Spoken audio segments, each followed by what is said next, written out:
IVF చికిత్సలో 25% భారీ discount, free doctor consultation, free ultrasound scan, logo launch, Andro max advanced male infertility centre ను కూడా ప్రారంభించారు.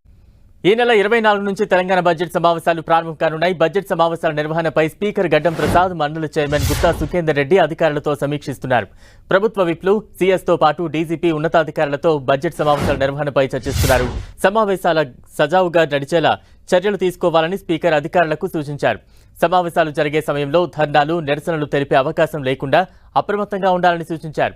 ఎలాంటి లోటుపాట్లు లేకుండా అసెంబ్లీ సమావేశాలు నిర్వహించేందుకు ఏర్పాట్లు చేయాలని అధికారులను ఆదేశించారు.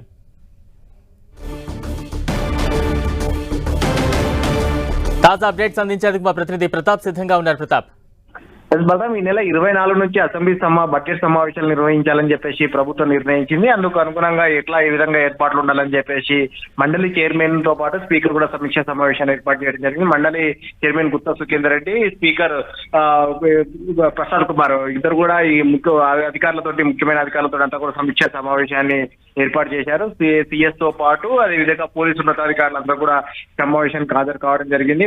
సిఎస్ అదేవిధంగా అదనపు DG Mahesh Bhagwat, intelligence chief Shivadhar Reddy, Hyderabad CP Srinivas Reddy, traffic పోలీసులు, ల్యాండ్ ఆర్డర్ అంతకు సంబంధించిన అధికారులు కూడా రావడం జరిగింది. అసెంబ్లీ సమావేశాలు జరిగే సందర్భంగా కూడా ఇక్కడ తీసుకోవాల్సిన జాగ్రత్తలు, ఇతర పాత్ర వాటిపైన కూడా నీటిపైన సమీక్ష చేస్తున్న పరిస్థితి కనబడుతుంది. అయితే బడ్జెట్ సమావేశాలకు సంబంధించి ఈ నెల 22న కేంద్ర బడ్జెట్ సమావేశం ప్రవేశపెడుతుంది కాబట్టి కేంద్ర బడ్జెట్ ప్రవేశపెట్టిన తర్వాత అందుకు అనుగుణంగా రాష్ట్ర బడ్జెట్ సమావేశాలు కూడా పెట్టుకోవాలి. బడ్జెట్ సంబంధించి కూడా పూర్తిస్థాయి బడ్జెట్ కూడా పెట్టుకోవాలని కూడా భావించింది. అయితే మన ఫిబ్రవరి చూసినట్లయితే కనుక ఓన్లీ తాత్కాలిక బడ్జెట్ సమావేశాలు నిర్వహించడం జరిగింది. అప్పటికి పూర్తి స్థాయిలో కేంద్రం కూడా ఎన్నికలు ఉన్న నేపథ్యంలో కేంద్ర బడ్జెట్ అంచనాలు ఏ విధంగా ఉంటాయి, రాష్ట్రానికి ఈ విధంగా నిధులు వస్తాయని చెప్పేసి అప్పట్లో ఒక క్లారిటీ లేదు కాబట్టి అప్పుడు తాత్కాలిక బడ్జెట్ సమావేశాలు మాత్రమే నిర్వహించుకొని కేవలం 3 నెలలకు మాత్రమే ఓటాన్ అకౌంట్ బడ్జెట్ ను కూడా పెట్టుకున్నది కాబట్టి ఇప్పుడు ఈ నెల లోపు కూడా ఖచ్చితంగా బడ్జెట్ సమావేశాలు నిర్వహించాల్సి ఉంటుంది. ఎందుకంటే ఓటాన్ అకౌంట్ అప్పుడు కేవలం 3 నెలలకు మాత్రమే బడ్జెట్ ను పెట్టుకున్నారు కాబట్టి ఇప్పుడు మిగతా వాటికి సంబంధించి దాన్ని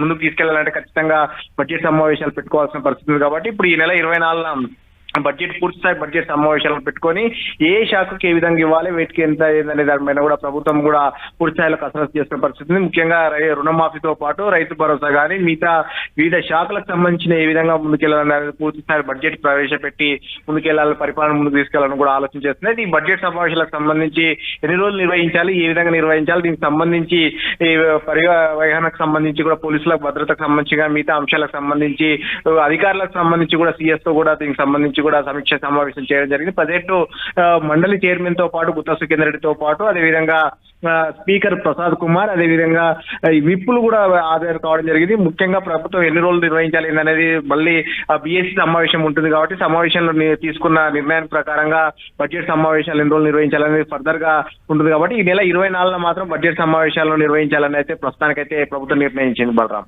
రైట్, థ్యాంక్ యూ ప్రతాప్.